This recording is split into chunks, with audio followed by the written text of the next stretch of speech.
बोलो जयकारा बोल मेरे श्री गुरु महाराज की जय।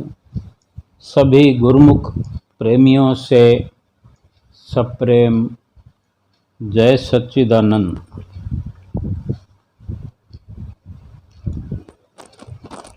हमारे नयनाभिराम श्री श्री 108 श्री पंचम पातशाही गुरु महाराज जी के दर्शन सभी गुरुमुख प्रेमियों ने किए हैं, बार बार किए हैं। उनकी किस प्रकार महिमा को गाया जा सकता है, ये समझ से परे की बात है। कहाँ से शुरू करें, कहाँ समाप्ति करें, क्योंकि कोई और छोर नज़र नहीं आता। ना शुरुआत का पता है कि कहाँ से करें, कहाँ समाप्ति का पता है कि कहाँ करें, क्योंकि बेअंत महिमा हमारे श्री पंचम पातशाही गुरु महाराज जी की है। दिलों में घर किए हुए है। उनकी संगत सोहबत का जो लाभ हमें हुआ, सभी गुरुमुख प्रेमियों को, वो अपने आप में बेअंत है, जिसका कोई अंत नहीं है। सभी को अधिक से अधिक आशीर्वाद से भरपूर करते थे, सभी को अधिक से अधिक प्रसाद से माला माल करते थे, दर्शनों से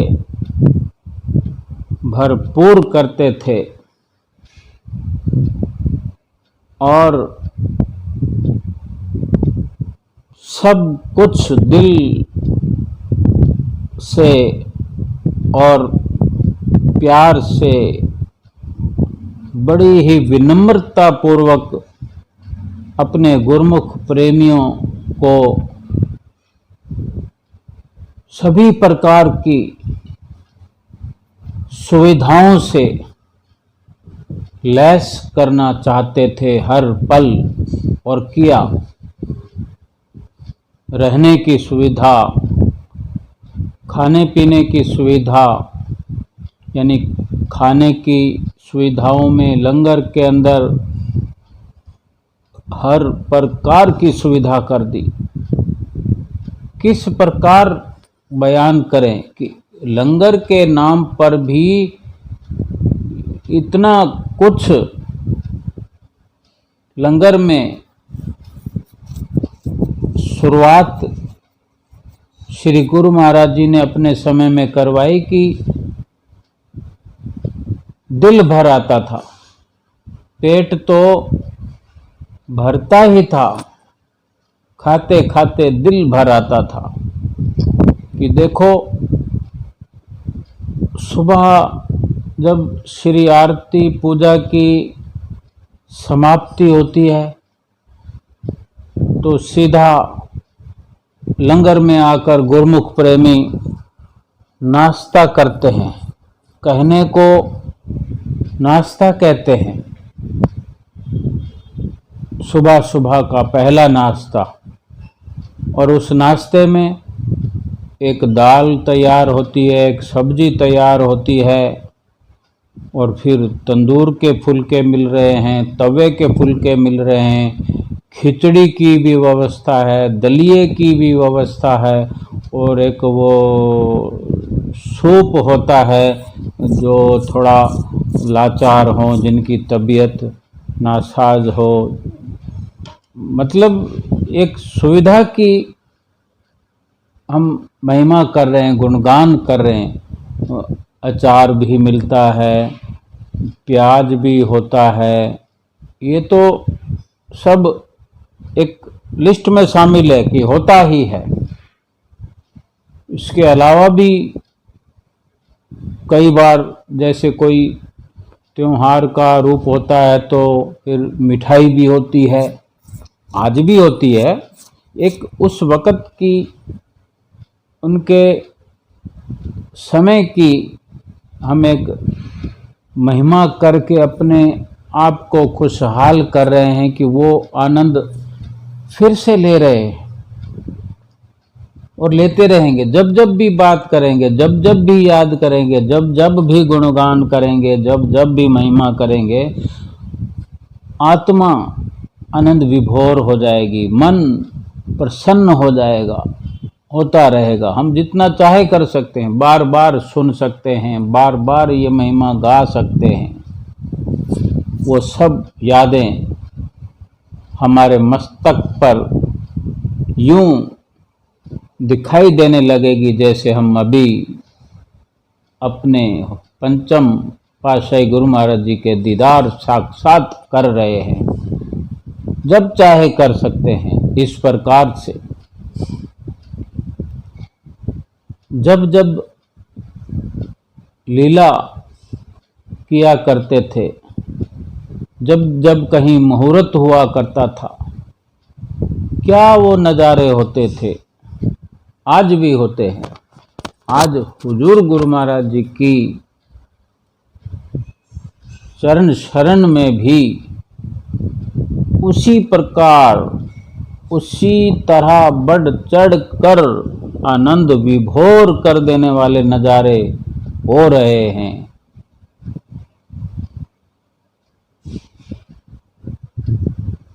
गुरु महाराज जी एक विशेष प्यार दिखाते थे कि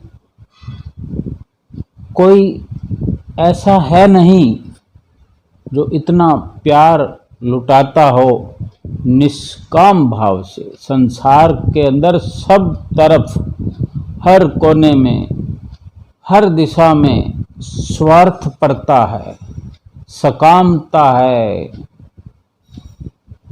स्वार्थ का संसार तो है।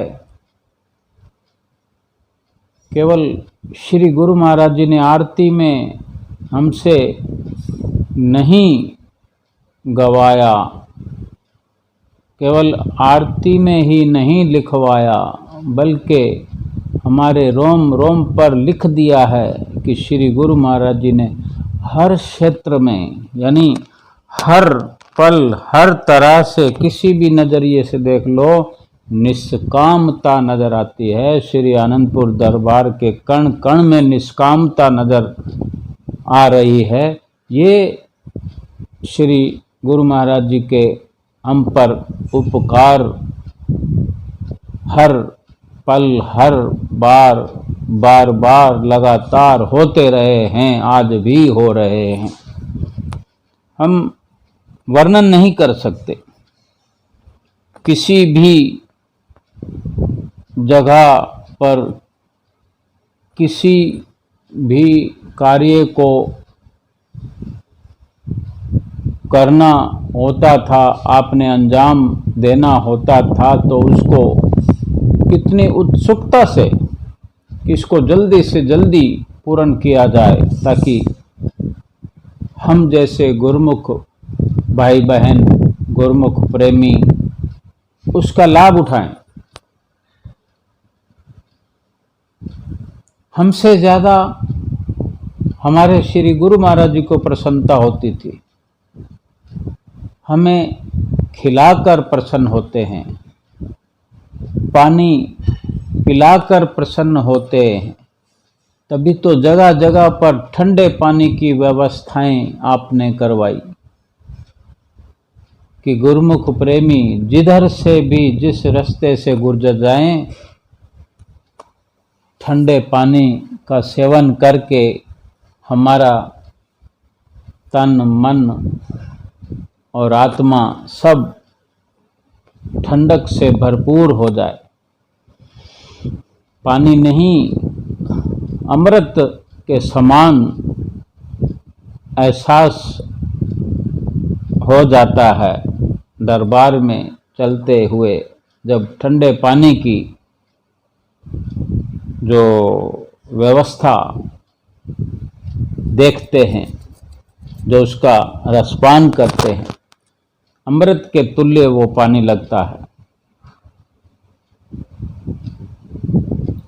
क्योंकि संसार में ये सब मुमकिन नहीं है।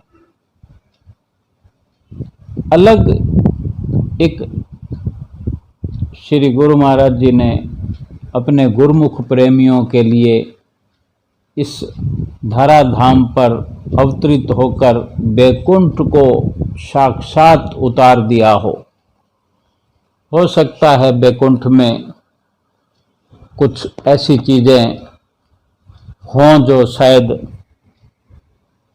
हम पूरी तरह से खुशहाल ना हो सके, लेकिन श्री दरबारों के अंदर परिपूर्णता के साथ हम अपने समय को सकारत होते हुए हर पल तृप्त होते रहते हैं, होते रहेंगे। और जब भी किसी पर कृपा करते बातचीत करने की, बड़े प्रेम से और मीठे स्वर में इस प्रकार से बात करते, वचन करते कि गुरुमुख प्रेमी उसी वक्त अपना दिल दे बैठते और मतवाले हो जाते अपने श्री गुरु महाराज जी के। सभी गुरुमुख प्रेमी ये अपने अंदर ऐसा एहसास कर सकते हैं। इसी प्रकार एक बार की पंचम पातशाही गुरु महाराज जी की एक लीला है कि जिस प्रकार कई बार सेवादारों को कहीं कोई ग्रुप होता है सेवादारों का कि सेवा समाप्ति के बाद यानी जाने का समय होता है, तो श्री गुरु महाराज जी के दर्शनों का उन्हें मौका मिलता है कि ये फलां गुप्त है ग्रुप है, ये वहाँ सेवा करने वाले हैं, ये वहाँ सेवा करने वाले हैं। आजकल तो बहुत ही प्रकार के सेवादारों के ग्रुप हैं और उस वक़्त भी कई प्रकार से सेवादारों को प्रसाद श्री गुरु महाराज जी वितरण करते थे। जहाँ सेवा चल रही होती थी, कंस्ट्रक्शन चल रहा होता, तो आप स्वयं श्री गुरु महाराज जी वहाँ कृपा करते थे, तो वहाँ भी सेवादारों को कई प्रकार से प्रसाद से माला माल किया करते थे। कभी आप स्वयं अपने कर कमलों से प्रसाद दिया करते थे और कहीं पर अपनी सहमति से अपनी हुजूरी में प्रसाद वितरण करवाया करते थे। एक बार सेवादारों से जब श्री गुरु महाराज जी सेवा के बाद दर्शन देते हुए प्रसाद दे रहे थे सेवादारों को, सभी सेवादार प्रसाद ले रहे थे, सभी सेवादारों ने प्रसाद लिया। तो एक सेवादार थे जो थोड़ा सा सेवादारों के पीछे खड़े थे और खड़े रह गए, आगे आ नहीं रहे थे। और श्री गुरु महाराज जी तो सबको जानते हैं, हर घट की जानते हैं, हर दिल की जानते हैं, अंतर्यामी भगवान हैं। तो श्री गुरु महाराज जी ने उन्हें देखते हुए कहा, भगत जी तुसी भी ले लो, मंग लो जो मंगना है। सभी को तो आप प्रसाद दे रहे थे, जो वहाँ प्रसाद था सबको एक जैसा, लेकिन उन भगत जी से इस प्रकार वचन किए कि भगत जी तुसी भी मंग लो जो मंगना है, यानी उनको खुली छूट दे रहे हों, जैसे विशेष जाने भगत जी के दिल में क्या था जो श्री गुरु महाराज जी उनसे वचन करके उनके दिल को मोह रहे थे। तो भगत जी बोले, स्वामी जी मैंने कोई सेवा ही नहीं की तो मैं क्या मांगू मेरे स्वामी जी, मेरे दाता जी।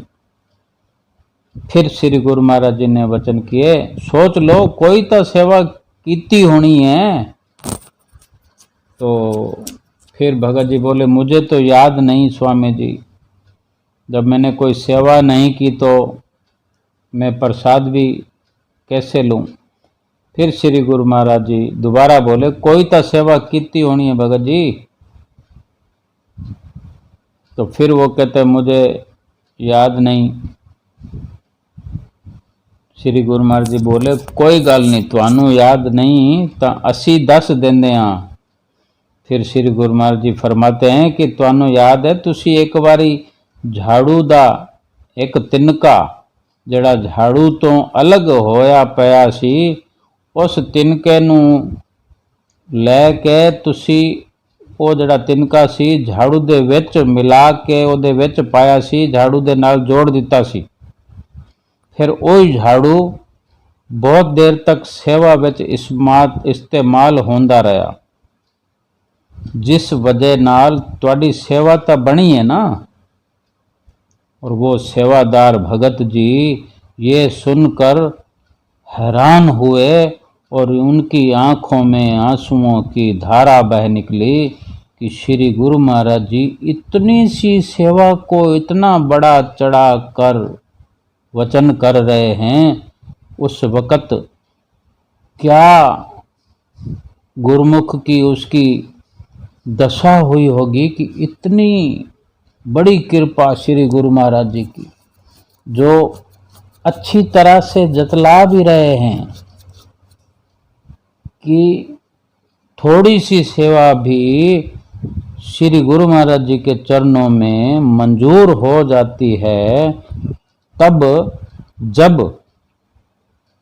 आप श्रद्धा से सच्चे मन से थोड़ा सा टाइम देकर भी सेवा करते हैं, गुरु महाराज जी को हाजिर नाजिर करके निमाणे बन के दरबार की खाक सारी करते हुए इस प्रकार से अपने सच्चे मन से सेवा करते हैं, भाव से सेवा करते हैं, तो वो अवश्य फलीभूत होती है।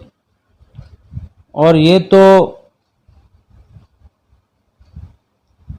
5 नियम भी आपको दिए गए हैं, जो इसमें भी कहीं ना कहीं समय लगता है, यानी तन लगता है, मन भी लगता है। और किसी प्रकार से अगर देखें तो धन भी इसमें शामिल हो सकता है, क्योंकि कुछ न कुछ संसार का त्याग करके, धन का त्याग करके, कमाई छोड़कर कई बार ऐसा मौका होता है कि हमको काम धंधा छोड़ना पड़ता है और उसके एवज में हम कोई नियम निभा रहे होते हैं, या दर्शनों पर जा रहे होते हैं, कुटिया पर जा रहे होते हैं। किसी भी तरह से हम विचार करें तो उसको भी कुदरती तौर से तो फलीभूत होती है सेवा, लेकिन श्री गुरु महाराज जी तो अंतर्यामी हैं, सच्चे भाव से किया है हमने, कहीं टाइम की पाबंदी पर हम लगे हुए हैं तो कुछ ना कुछ तो त्याग हो जाता है। बहुत सारी ऐसी बातें होती है जो हमें पता ही नहीं होता, जैसे उस भगत जी ने झाड़ू के अंदर वो निकला हुआ जो तिल्ला था, तिनका था, उस झाड़ू के अंदर वापस फिट कर दिया, जो श्री गुरु महाराज जी जतला रहे हैं, जो उस प्रेमी को पता ही नहीं है कि क्या ये भी सेवा हो सकती है। ये तो थोड़ा सा श्री गुरु महाराज जी ने उदाहरण बताया कि जब इतनी सी सेवा फलीभूत हो जाती है तो हमको किस तरह से माला माल सेवा से कर रहे हैं श्री गुरु महाराज जी, कितने हमारे लिए रास्ते खोल दिए हैं सेवा के लिए। कहाँ कहाँ किस किस प्रकार से जहाँ जब चाहें हम सेवा कर सकते हैं, तो लाभ उठाना चाहिए। और 5 नियमों की भी एक तरह की सेवा, जो सुमरन बताते हैं वो भी एक तरह की सेवा है। वो तो अगर जिस प्रकार श्री गुरु महाराज जी वचन हमें फरमाते हैं सेवा के लिए एक अधिक से अधिक जोर देकर सुमरन के लिए आगाह करते हैं, उस हिसाब से ये भी एक तरह की सेवा है। और कहते भी हैं कि सेवा और सिमरन 2 पंख हैं। उस सेवा के माध्यम से सिमरन तक पहुंचाना ही श्री गुरु महाराज जी का एक आशीर्वाद है, प्रयास है। वो चाहते हैं कि सेवा के अंदर लगन लगाकर धीरे धीरे वो सुमरन के साथ इतना जुड़ जाए, लगन उसकी लग जाए कि संसार में फैली हुई चित्तवृत्तियां सदा सदा के लिए नित्य नियमों का पालन करते हुए, सुमरन करते हुए गुरुमुख का लोक और परलोक संवर जाए। बोलो जयकारा बोल मेरे श्री गुरु महाराज की जय।